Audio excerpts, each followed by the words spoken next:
RTV6 Sports, live at Palomino Restaurant downtown. This is Horseplay. Yeah, you better not pout. I'm telling you why. Holiday season underway downtown. We're live from Palomino as we look back at the Colts win yesterday. Look ahead to the Colts game this coming Sunday, 4 o'clock kick, late kick on Sunday as they take on the Dallas Cowboys, America's team, kinda.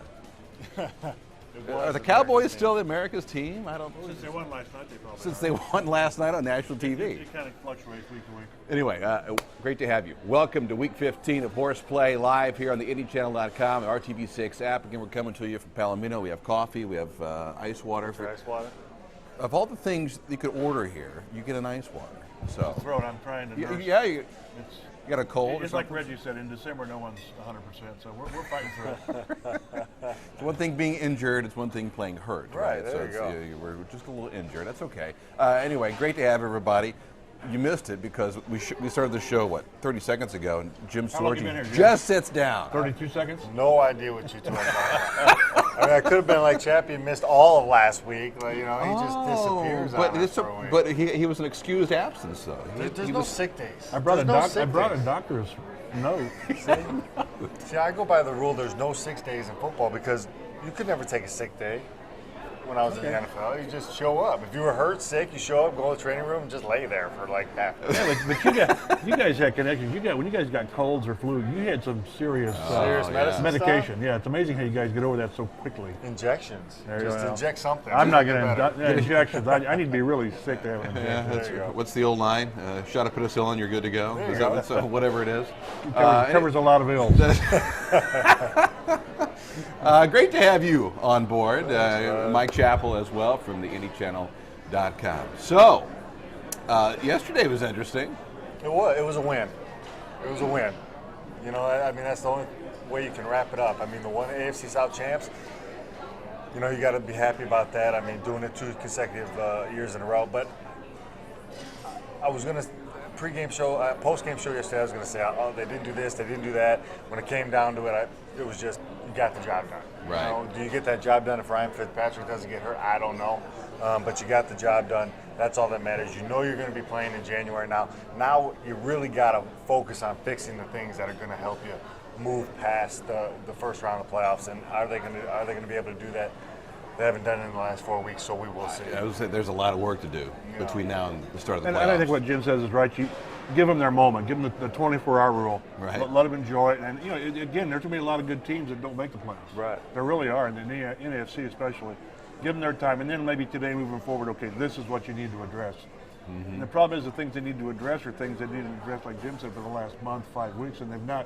The turnovers. Mm-hmm. I think it's now, is it 12? It's 12 in the last 4 games. 12 in the last 4 They're games. minus 6 in the last 4 games, give away, take away, and they're winning against Brian Hoyer and Colt Tom McCoy, Savage and all these guys. Tom I Savage. thought you were getting ready to kind of shoot up yesterday, but Well, when I read that Case Keenum, they signed Case Keenum back, I was like, shoot, there goes another opportunity. This is my era. Come on. Case Keenum. But the good thing is the guys turning the ball over, you know, your Lux, yesterday was Reggie. Boom hasn't turned it over. I mean, he had the fumbles for a couple weeks, so that's good. And I trust the guys like Luck, like Reggie, to not do it when it counts. Now, But they're doing it. but they're doing it right now. that's a leap of faith right now. That it's a leap of faith. But if you're gonna have a leap of faith with somebody, I'd rather it be those two.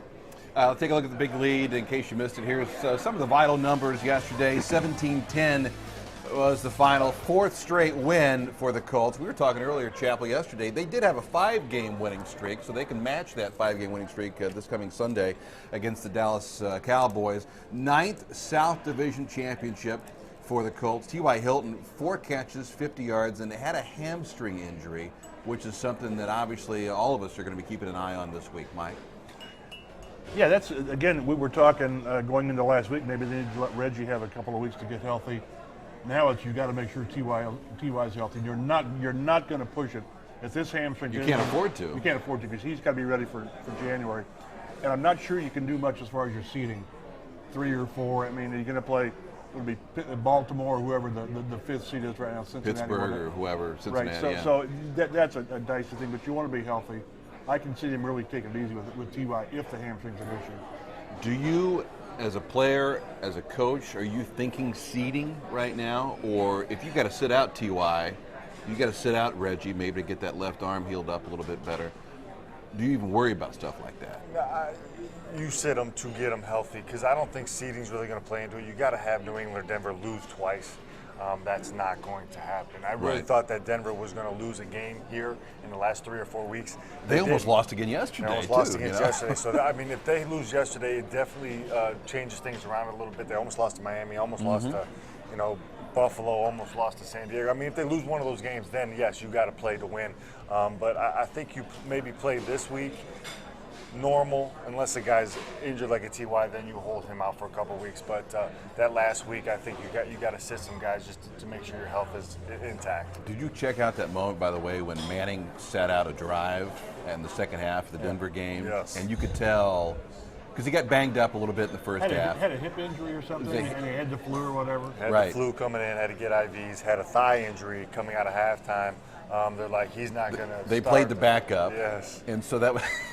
You could just see it in Peyton's eyes, right? You're like, whoa. Yeah, exactly. So anyway, but they still keep winning, man. They do. And teams are helping them out. I mean, they missed a field goal yesterday, and they had chances to win that game. San Diego did, and but I'll tell you what, if Denver keeps playing like this, they're not going to make it far in the playoffs. Right. I mean, they're just squeaking by right now. But for some reason, and I kind of feel the same way about Luck as I did Peyton. They're going to turn it on at the right time. But do you remember, I was thinking about this today, the year we won the Super Bowl, it was defense and special teams in the playoffs that got it done. In the running game. The offense was not getting it done. I mean, we kicked 5 field goals against Baltimore in that playoff run. So for the Colts right now, those are the things that are working. The defense is working, the special teams is working, and the running game really looked good in that with 7 minutes left in the fourth quarter yesterday, taking it all the way down the field. 5 minutes off the clock, which was clock. But I really would have liked to see them, run the ball in that third down. To take it a step further, you go back to the Super Bowl run. Even in the Super Bowl, outside of the pass to Reggie Wayne in that game against the Chicago Bears, it was defense. It was the Kelvin Hayden interception. It was defense, and it was Dominic Rhodes and Joseph Adai running the football. Who should have been co-MVPs No of the question. Super Bowl, I thought. But you were not going to deny Peyton Manning, but no question. I mean, the question is which one is it? But you go back and look at the Baltimore game, and it was Dominic Rhodes. It was they were running. They were just here's Baltimore with their macho persona, and the Colts just ran right over it. And that's what you like to see. I don't see this team doing that. I don't see this team flipping that switch. But you don't need 150 yards. And we've talked. We don't need 150 yards a game from this running game. Right. Just give you 110, 115, and when you need it, like closing out a game. We're going to get to that final drive, too. I thought Boom Herron did a hell of a job on those 5 carries he had, but he was pulled for Trent Richardson. And much more on that coming up here in just a bit. Michael Grady is standing by on the Skype lines, fresh off his show on 1070 The Fan. And what are people talking about right now out there? Is it Lance Stevenson or is it the Colts? Lance Stevenson's getting a lot of talk. No! Lance Stevenson is getting quite a bit of talk, yeah. But also the Colts too. But for me, I'm excited about this upcoming week's game. I mean, the last 4 weeks, you've had Blake Bortles, you've had Colt McCoy, you've had Brian Hoyer, and then you had Tom Savage. Well, this week is the first week in a while where you're saying you're facing a playoff caliber quarterback. Tony Romo isn't asked to do as much with as well as DeMarco Murray is playing right now, but he can still carve you up like he did the Eagles last night in Philadelphia. The defense plays well in spots, but this is a legitimate team. We've seen mistakes from the Colts offense early in games the past few weeks, and we've all said, well, you can't do this against Brady. Well, you can't do this against Manning. You can't do this against a playoff caliber team. This is a playoff caliber team that they're facing on Sunday, and so I think this will be a nice little tune-up with a couple of weeks before the wild card game at Lucas Oil Stadium. Hey, I'm going to turn this into a half-full type of thing. The 3 of us were in the locker room after the game. These guys weren't concerned one iota, Michael, about all of the minutia of this team, what they need to improve on or whatever. They were just excited to put on that championship hat. Oh, yeah. And you had a great stat yesterday when you look at DQwell Jackson and Josh Cribbs. How long combined have they been in the league? 19 years? Seasons and 245 games. They've played 245 games in the National Football League. Finally, they make the playoffs. And I tell you what, that was a tremendous scene yesterday, Michael, in the locker room. Yeah, it was. And DQwell is one of those Tim Duncan kind of personalities where he doesn't really show a whole lot of emotion, but you can tell there was some excitement there. You can tell that this really meant a lot to him. Reggie Wayne talked about it at the podium yesterday. This means a lot to him. I mean, he's a lot out there on the football field, playing defense, sacrificing his body, doing all kinds of things. And for what? 6 and 10 seasons, 3 and 13 seasons, and then now to get this opportunity on this Colts football team. There's nothing like the postseason. You guys know that. And so really happy for him, really happy for Josh Cribbs as well. Hopefully Josh Cribbs can, he's taking some hits out there, guys. You know what I mean? I hope he can see the postseason with the hits that he's taking out there on He's learned how to fair catch, though. That's all it is. It's like 101 punting, punt returns. Is they let you have a free catch. And I tell you, he's got the short time he's been here, he's got to lead the league in coming out from 9.5 yards deep. Yeah. He's done great jobs keeping the ball from going out of the end zone. Yeah. It's like he's being paid by the yard. He's prorated by the yard. Did you see the one time where he's telling everybody to get away? Yes, that was pretty good. That was pretty good. Caught it and then ran it. Yeah. I thought he was going to get a little bit more out of that, but I thought it was nifty that he is a headsy kind of guy, though. Right. He's going to try to do everything he can to get you in a better position, special teams-wise. I thought he was a little banged up against Cleveland, but he started taking those chances again against the Texans, and sometimes it worked, sometimes it didn't. But at least he's taking calculated risks. Right. Was it DQwell who actually wore his championship hat into the locker room, Michael? Or into the shower, rather? I think Reggie Wayne said, he took it into the shower. He forgot to take it off. So you would expect that from DQwell Jackson. But, awfully happy for him. And he's a pros pro. The guys look to him. I mean, in a short amount of time just joining this team, there are a lot of guys that really look to DQwell Jackson for leadership. And so that says a lot about the type of player and the type of man that he is. And he's having a good season, too. When he's not having to guard Julius Thomas or Rob Gronkowski. Or any tight end. Or any tight end, for that matter, yeah. But one thing on DQwell Jackson, just so we realize he's not completely caught up in the moment, he did not wear the hat into the shower. He said he took it off and put it on the counter, and then he put it back on when he got out. Because I asked him, I said, did you wear that in the shower? Because here he comes walking to the locker room with a towel and his hat on out of the shower. And he said, no. He said, I'm not quite that, delusional. But still, it just he and Josh Cribbs, it just shows you. Again, that's why there's a time to get on this team about what they need to do. That was a time that this isn't easy to do. It's the AFC South down, of course it is. Go back and look and see how bad the AFC East has been when New England's dominated. So you just have to play what you play and enjoy the moment when you get there, because so many, as we can see with these two guys, they played for 9 and 10 years and not gotten there. Did I see Gene Huey in the locker room after the game? I've seen him around. He's still around town. He's a great inspiration for these guys. Gene, by the way, a longtime running backs coach for the Colts, which goes back to Ted Marchibroda, if I'm not mistaken, correct? Or even before that? He probably came with Ted. He had Marshall. He and Marshall had some epic battles. Edgerrin in the early years. Oh, yeah. Yep. Great guy, great coach. He stuck around, yeah. He's a tough love guy. He gets on these guys, but he makes them better. Let go, I believe, by Bill Polian, if I'm not mistaken, during the Dungy era. Unceremoniously, I think he was upset about how that thing went down. But to see him back in the locker room and hanging out with the running backs, I'm almost thinking, is this a way for Gene to get back into the fold? Because I don't know. I think he probably wouldn't mind. Yeah. He still lives in town. Yeah, he does. He's amazing. A lot of coaches, Rick Venturi, John Turley, unless they move or here, a lot of these guys will stick around. It's a great place, and they stay in contact with their players. Yeah. Interesting. If you're going to get a running game right, it's not bad to have a Gene Huey in your ear a little bit. With all due respect, it also helps to have Marshall Faulk and James. Sure. But still, but he got the most out of those guys. And the thing I liked about Gene is, again, he let them have it. I've just been told that he and Marshall had some epic, not confrontation, but some back and forth, and that's what a good coach does. There were some great battles in the film room. I'm not going to go into too much detail, who, what, where, when, or why, but, I mean... In what way? Without naming names, I mean, are you guys arguing about plays, or what happened, or how things developed, or what? It's tough to go back and relive the moment, but, I mean, it would be again with the running backs and Geno, and then, it'd be between Geno and a little bit of Peyton. I mean, the film room was a time to kind of let it all out, and we did. It is. We weren't you know, a lot of teams, our coaches and players, we kind of culminated. We were all one. Yeah. You know, if we all thought we had a great idea and we wanted it out there, we'd say it and let it be known. And that's kind of how it was in the meeting rooms. But when we went on the field, we were all on the same page and ready to go. Well, there's the infamous NFL Films clip with Jeff Saturday and Peyton going back and forth, where the offensive line's wanting to run the ball more. That was a scary moment. Were you in the middle of that? That was a scary moment for me. Really? Yes.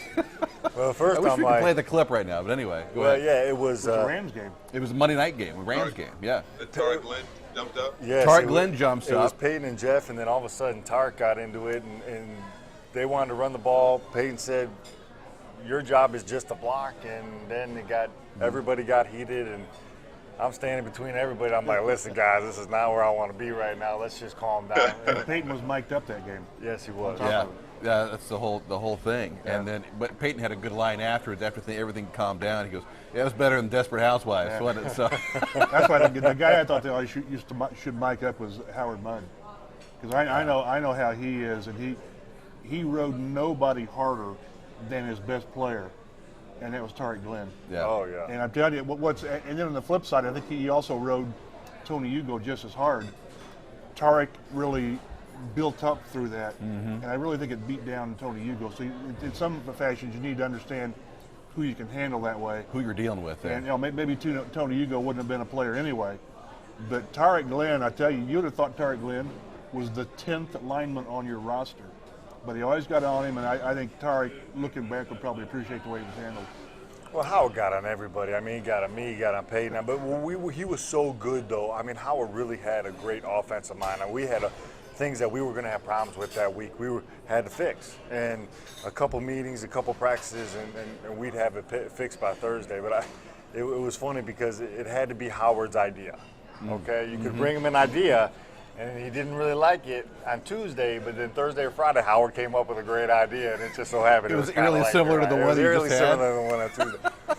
But it always worked out. He just needed a little time to kind of mull it over a little bit. I love Howard Mudd. I did too. Just talking to the guy, and everybody's his friend, you know. Well, And everybody except at the end, he and Bill Pulley. And well, I mean, okay. you talk about bumping heads. That was not a nice divorce. But again, Howard Mudd, he did more with less at a position over a long period of time than a lot of guys have done. And I tell you what's fun to watch with like Arizona now. They show the sidelines, and there's Tom Moore sitting there, and he's using the iPad. I was like, what is he doing? Does he know Does how he that know how works? to use that? Maybe it's a He's looking for the power button. Is what he's looking it's for. It's a sketch where he's doing all this stuff, but that's strange to see Tom Moore using an iPad. Yeah. But to see him on the sideline and doing what he's doing with Bruce is amazing. Well, that was another one when Drew Stanton went down, and they got Ryan Lindell and Logan Thomas. I was like, Tom's on the side. This is perfect for me right now. Howard, I ain't got that call yet either. Howard Mudd once told me that beating the Patriots was better than sex. I don't know where to go with that. Yeah. I just thought of that. I'm like, after you guys beat the Patriots, well, he's running off. This is better than blank and sex. And I Yes. thought, okay. We had some characters. There you go. Howard Mudd, everybody. So what do you, excuse me, Michael, what do you think about T.Y. Hilton? I mean, we brought it up earlier. He's got this hamstring issue. Inevitably, it's going to bring up the great debate. Do you sit out T.Y.? Do you play him? Or it's the whole rest versus rust scenario now as this team looks ahead of the playoffs here in a couple of weeks. Yeah, I don't.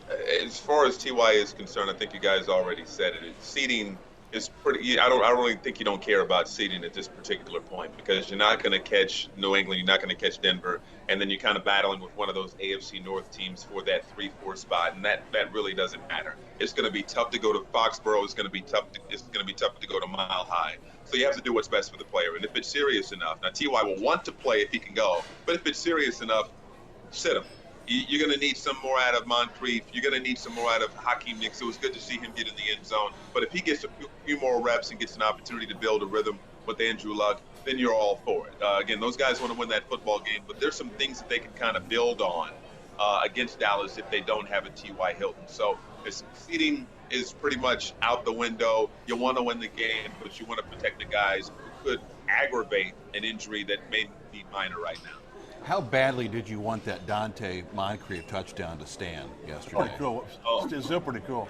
Yeah. But that's and that shows you the kind of reaction this guy's gotten, the kind of impact. I think Pep Hamilton said that they drafted him to score touchdowns. Well, maybe not quite like that, but he'll get them. It's only a matter of time.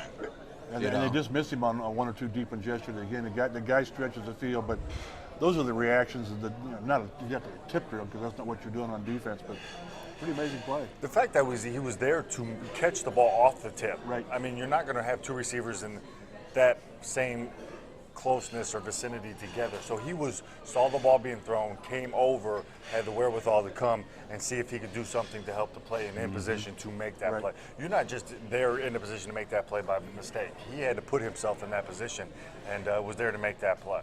I equate it to playing baseball. You played baseball, right, growing up? You're backing up every position. Right. Everything, outfielders are backing up the first baseman or third baseman, and that's exactly what 99% of the time, you don't need to be there. Exactly. That one time you need to be there, you're going to save a play, you're going to score a touchdown, and win the game. I mean, could you imagine if that was to take the lead yesterday and it holds up? I mean, that's a big-time play. Hey, the last thing, Michael, we'll cut you loose, bud. What do you think this team needs to work on? I mean, if you look in the crystal ball and say, hey, let's fix this heading into the playoffs, what is it? I think it's really just that big stage against a really good, football team. If we were, a singing group or whatever, we could have great dance rehearsals in front of, nobody. But once you get on the stage with the big lights on you and hundreds or thousands of people watching, well, how do you do in that particular situation? And the Colts have had some of those instances early against Denver, the New England game a few weeks ago, and I really think this is one against the Dallas Cowboys. So it's really just about cleaning things up, obviously the turnovers, but how are you going to perform in this big football game against Dallas? Even though in the grand scheme of things it doesn't mean a whole lot, but it's performing against a team that can hurt you when you hurt yourself. The Colts have hurt themselves the past few weeks, but it hasn't meant a whole lot because of the quarterbacks and teams that they were facing, and so that all will change on Sunday. If Andrew Luck is throwing pick sixes or they're turning the football over, well, Dallas could win by a couple of touchdowns. So from that standpoint, it's just about measuring yourself in a big game. Can you introduce us to the puppy real quick before you go? Yes. Yeah, this is this Tino, he's about 5 months old. Fino? And Tino. I like it. Just graduated puppy preschool, so that's why he's around today. Nice. Nice. Maybe you can rename him Lance. Oh, no. Then I'd lock him outside. Yeah. I'm not sure Lance is housebroken yet, is he? Lance is definitely not housebroken. We know that for a fact. Hey, Michael, thanks a lot, buddy. Chuck Pagano talks at 4 o'clock. You'll have that beginning on RTV6 News at 5. Thanks, buddy. Have a great day. You got to take care, fellas. All right. Nice transition. Lance Stevenson shots. I like it. Could you imagine? Think of, is there a Colt out there that equates to a Lance Stevenson where this team would think about bringing him back? Who out there? You'd say Dwight Freeney, but you're talking a disruptive No. force. You got to, yeah, exactly. And I can't think of who would. The franchise has been very smart in personnel and who they bring on, and there really hasn't been that many guys out there that have been bad seeds on this. No. There's been one or two along the way. Yeah, but guys. Okay, Tito Wooten was not a nice person, but we're talking back in the day. Right. But a guy you've let go and brought back a couple times, Dominic Rhodes, you let go out 2 or 3 times and brought him back and played key roles when you needed him to come back. A couple defensive linemen that you let go that you brought back with injuries and stuff. But like nobody would say, I can't believe they brought that guy back. Not for what he can do with your team, but because what he did to your team. First of all, you just don't see a lot of that in the NFL. There's not a lot of trades are very rare in the NFL. Right. Well, very rare does a player, once he leaves the team, go back to that organization. I mean, there's a reason they got rid of him already. It's very tough for them to have him come back. Right. I mean, look at me, for example. I mean, I got let go by the Colts after 2009 season. Spent 2010 with the Giants. 2011, Peyton goes down for the year. I'm sitting 15 minutes down the road, and I don't get a call back. And the phone doesn't ring once. Yeah. So I mean, it very rarely does a team, once they start to decide to go in a different direction. If it was a mistake, do they say, hey, let's bring that guy back? Right. Let's go inside the numbers. Yesterday, again, the Colts win 17-10. This was interesting, I thought. Third downs, Colts just 2 of 12. Really struggled yesterday, 17%. And then the second half, it was obviously a defensive battle at that point. The second half offense was 23 passing yards, 80 total yards.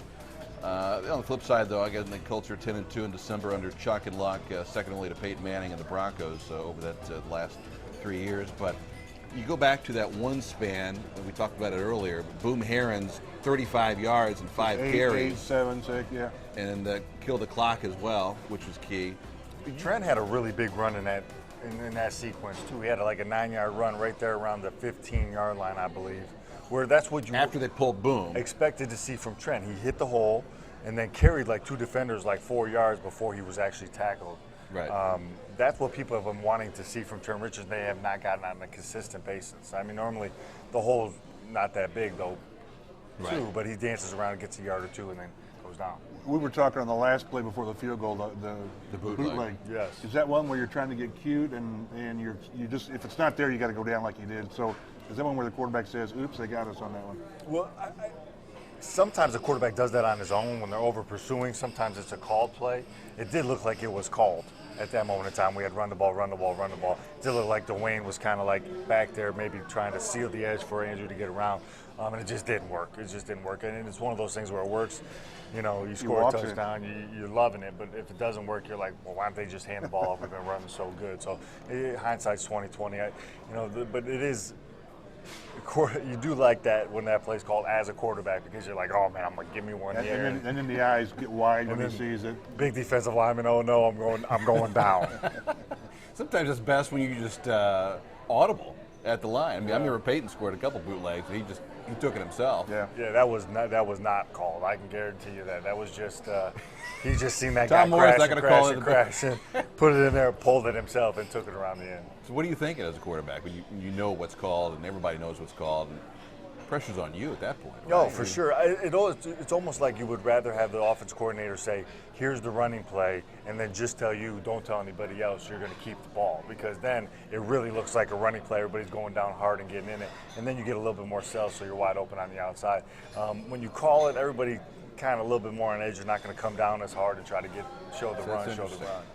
And it didn't work, obviously. Oops. Oops.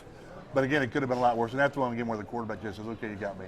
Kick the field goal, make it the 7-point game. It's still a 2, yeah. The field goal doesn't, of course, field goal wouldn't have beaten them anyway, but still that's the important thing of that drive is it took 5 minutes and whatever change off the clock. Yeah, it started with 7:19, ended up with 2:15. And then Houston had the one shot with the quarterback playing essentially for the first time all year, and he may be out too. Yeah, he has an MRI on his knee today. That's why they brought Case Keenum back. Right. So Thaddeus Lewis might be the starter. Lewis, and I mean, Houston Texans are playing for next year, obviously, and where do they go at quarterback? Who knows? Well, but I mean, where do they go? Period. I mean, when the season began, we all thought they were going to be legit contenders for the AFC South Championship. Now here they are, 7-7. Questions about who's going to play quarterback. It's kind of like, okay, they're back where they started from, with Bill O'Brien. We've talked every week or every month about this. Is when the quarterback situation is unstable, you just got issues. Yeah. Look at all, the only team, somebody was mentioning the only team really that's got a solid quarterback that's not playing well is the Giants. But you got the quarterback in place. How much longer Eli's got, I don't know. But these teams that are flailing away with their quarterbacks, Jacksonville, Tennessee, it's just, the Jets, who knows what they've got. Cleveland. How about the Johnny Manziel? Yeah. How about that? I mean, that didn't work out so well yesterday. 30-0. You've got to wonder if Patton says maybe we go back to Hoyer. I don't know if you can do that or not. You can't do that. You can't do that. You just I can't. know, Ship the sail, right? So what happens the next 2 weeks if Manziel goes out there? But to be honest, if you didn't see that coming with Johnny Manziel, then I think you're kind of a blind man. Right. And I think in retrospect that's why he hesitated to do this. If you've got a backup you like, you go to him before he did last week. If nothing else, you do it in the third quarter of the Colts game. Yeah. I think Patton had an idea that, we know what we've got right now, and it's not very good. So going back to our game yesterday, if Ryan Fitzpatrick stays healthy, that's a different game. No question. And trust me, DeAndre Hopkins has had a phenomenal year, but he plays better when he's got Andre Johnson on the other side. He can't get all the attention taken away from him. He didn't have that yesterday, and you could tell. And then Whitney Merciless on that defense. You take Whitney Merciless off of that defense, who had a really, really good game against us down in Houston, put pressure on Andrew Luck, got after the quarterback, stopped the run.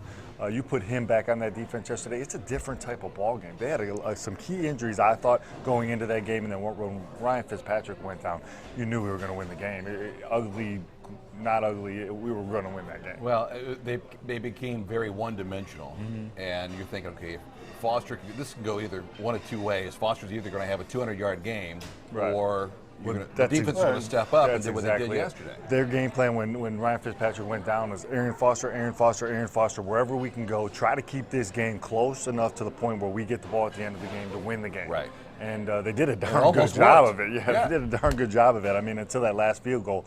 I mean, 7 minutes, 19 seconds left, we get the ball. If we do kick in that situation, we're only up 4 points. They come down, score a touchdown, they win the game. So they did a really nice job with a rookie quarterback. They almost put it together despite everything they had to do. It's amazing. In the last 2 games against Foster, you've kept him like 109 and 99. And you love it. Because you know what he can do to a game. He can go 231 on you like he did back in whatever it was 2011 or whatever it was. Well, then you hold J.J. Watt to 2 sacks, and I mean, and you're happy about it. You're happy about it because those are 2 guys really that if you contain them, you're not going to stop them. Right. But if you contain them to the point where they don't have a big game and hurt you and beat you, you can live with it, and that's exactly what happened. J.J. Watt's his numbers came right there, right for halftime, kind of in consecutive drives. No big deal. Other than that, we did a really nice job. And Arian Foster, for how many times he touched the ball, he did not have a very good game. We were talking last night. Can't we officially put to bed the J.J. Watt for MVP? You can't be an MVP on a non-playoff team. I completely agree Or a with team you. that's not even 500, which it looks like they may not be. Unanimous Defensive Player of the Year, but I hear all this stuff nationally. He's the impact, this, that, and the other. But if you don't make the playoffs, you can't. It should take you out of the running. Well, let's talk about that. If you take J.J. Watt out of the running, the way Aaron Rodgers played yesterday was not MVP caliber. Andrew Luck's been turning the ball over how many times the last 4 weeks? That's not MVP caliber. Who is it? So who's DeMarco Murray? Maybe DeMarco Murray. Tom Brady had a good game again yesterday. Yeah. I mean, but I do think DeMarco Murray, he's up there in the running. I think Tom Brady's up there in the running. I think Aaron Rodgers and Luck are still too. So. I was going to say, so this is the white elephant now in this discussion. Has Peyton played himself out of MVP discussion now? They've got talk out there now that you can see the end. Oh, yeah. He's showing his age, and I'm thinking, geez, really? I mean, this is the same thing about Brady after week 4, though. Right. So. Oh, yeah. They were 2? Was they 0-2 or 1-1? Whatever. They were 2-2 or something like after that Kansas City loss. And people said the dynasty's over and all this stuff. Right. But what Rodgers did yesterday is he brought everybody back into the MVP talk. Yeah. So, but and you could still argue Luck to some if it wasn't for the turnovers. Your point with Peyton. If Peyton was going for his first or second MVP, this year would be good enough. Right.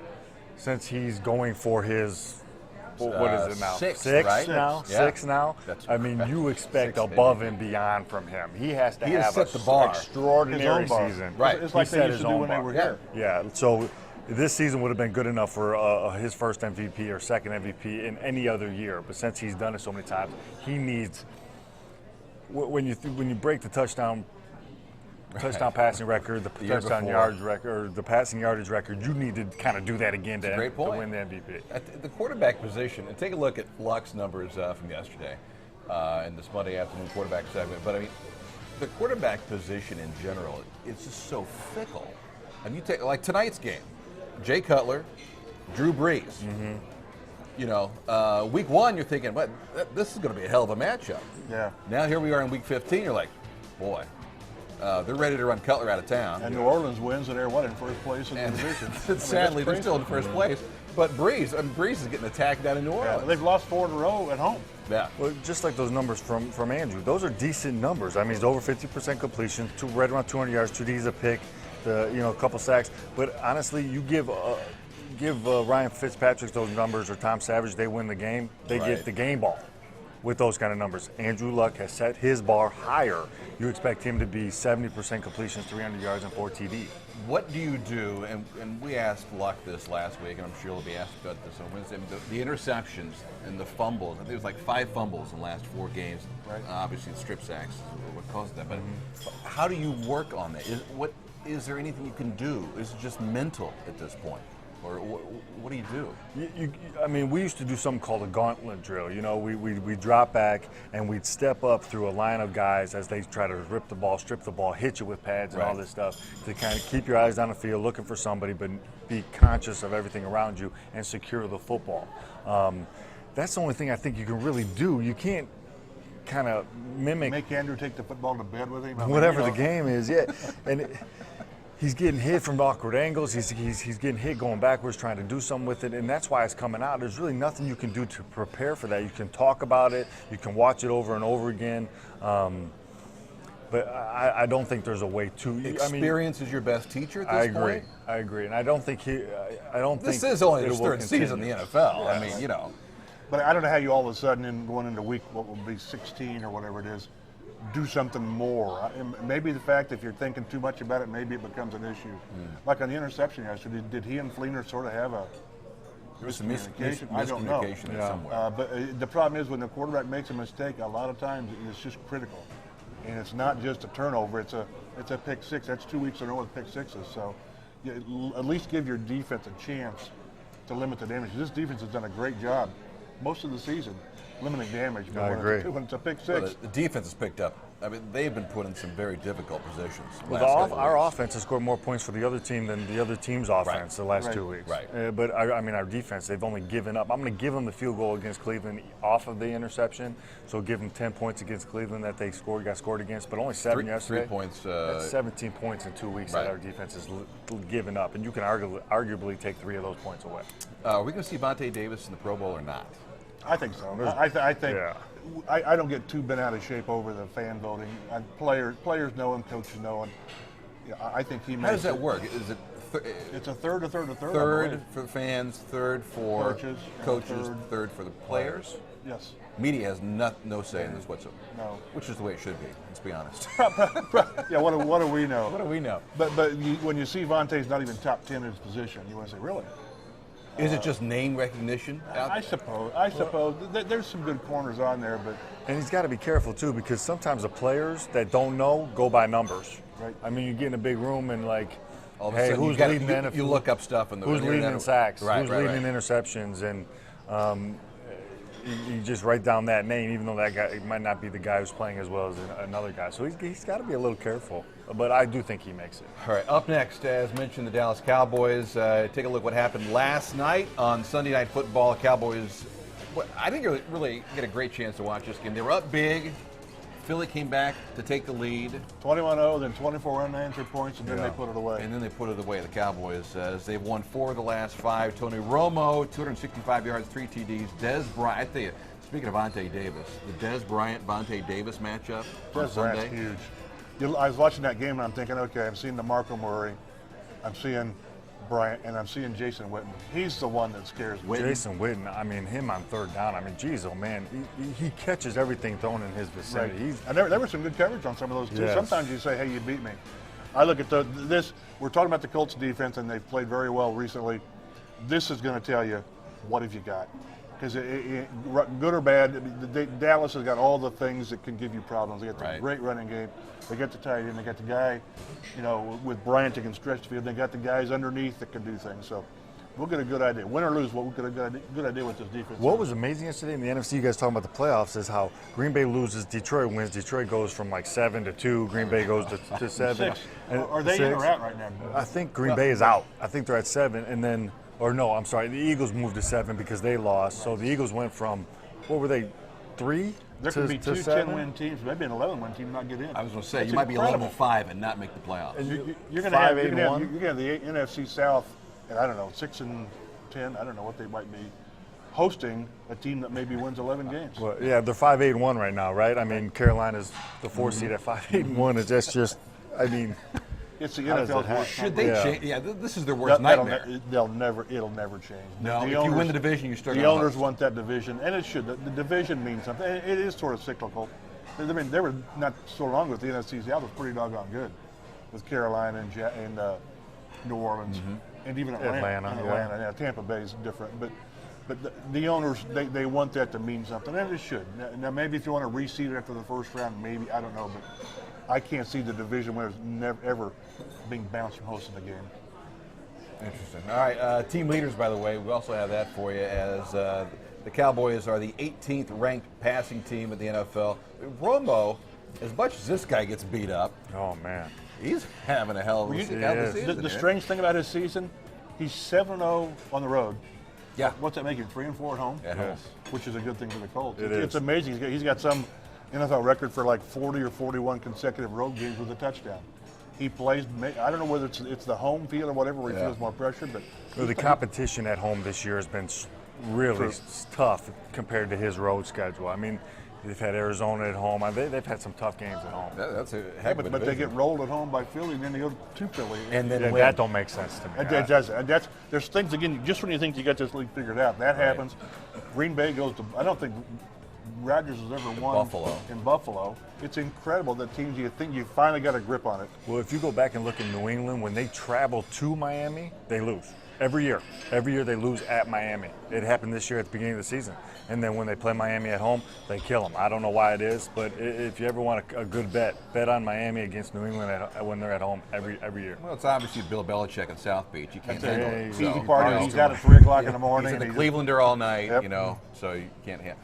As we'll wrap things up here, talking about Witten, it seems like as Witten goes, so goes Tony Romo. That game, right? that game in Dallas with Philly, he had, I don't know, 1 or 2 catches, or was he shut out? I don't know what it is. Yeah. But when you got that tight end over the middle on third, and it doesn't matter, third and whatever, he just gives you that security blanket. You're going to keep drives going. So is Witten of the Thomas, Gronkowski, Selleck ilk? I that don't this think team's he- going to have an issue with. You'll have an issue with him. Yeah, but I he's don't not think he's in there. that group He's not quite because there. he's not that dynamic of a player.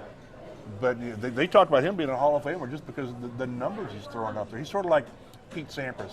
He just beats you. Yeah, He and just- I don't think they'll move him around as much. He's not going to be playing way out wide and things like that. He'll be more in the box, maybe in the slot a little bit, but he's not going to be your guy. You got to try to get a one-on-one matchup way outside. He's going to work your middle of the field, your seams, your in cuts, and stuff like that. Who do you like Sunday? I know it's early, I but like Dallas. I just think this is, until this defense steps up and can stop, Murray's going to have a big game unless I think Dallas wins this 10 points. So this might expose the Colts in some form or fashion. Well, with some things, I got to see how think. the Colts approach the game. I really do. Are you going to take a step back a little bit? I mean, if you don't play some guys like Ty and Reggie, are you going to play Andrew? If you don't play Andrew, you're playing him half or things like that. That'll play. Pagano said he's going to play. He said, "Hey, we play 16 games." He said last week. Unless you're banged up, you play. Right. So we'll see if that changes.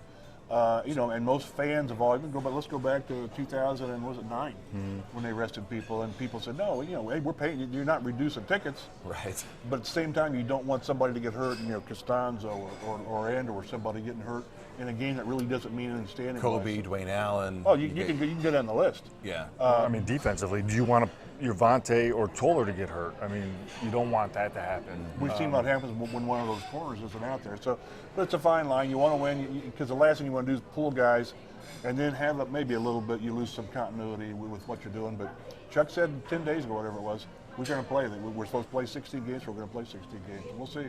For a week, 16 matchup, it's going to be very interesting to see It how is, this thing right. plays out this week. All right, great job. Thanks a lot. I'm excited to head to Dallas. You're going to Dallas? Yeah. Well, obviously with the radio. You going down early?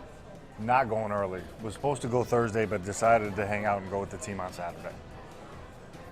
Give me a seat. I'll go with you. I was going to say, we'll go with You you. got juice, don't you? Yeah. I got On the the seat same right plane? open right next to me. I got my own little row right there. I just sit there and watch movies. We'll do rock, paper, scissors. Draw and this one straws. gets to go. Exactly. Look forward to it. We're back here next Monday at 12:30, week 16 of Horseplay. Hopefully we're talking about a Colts win. Look ahead to the Titans, the regular season finale. The playoffs are almost here.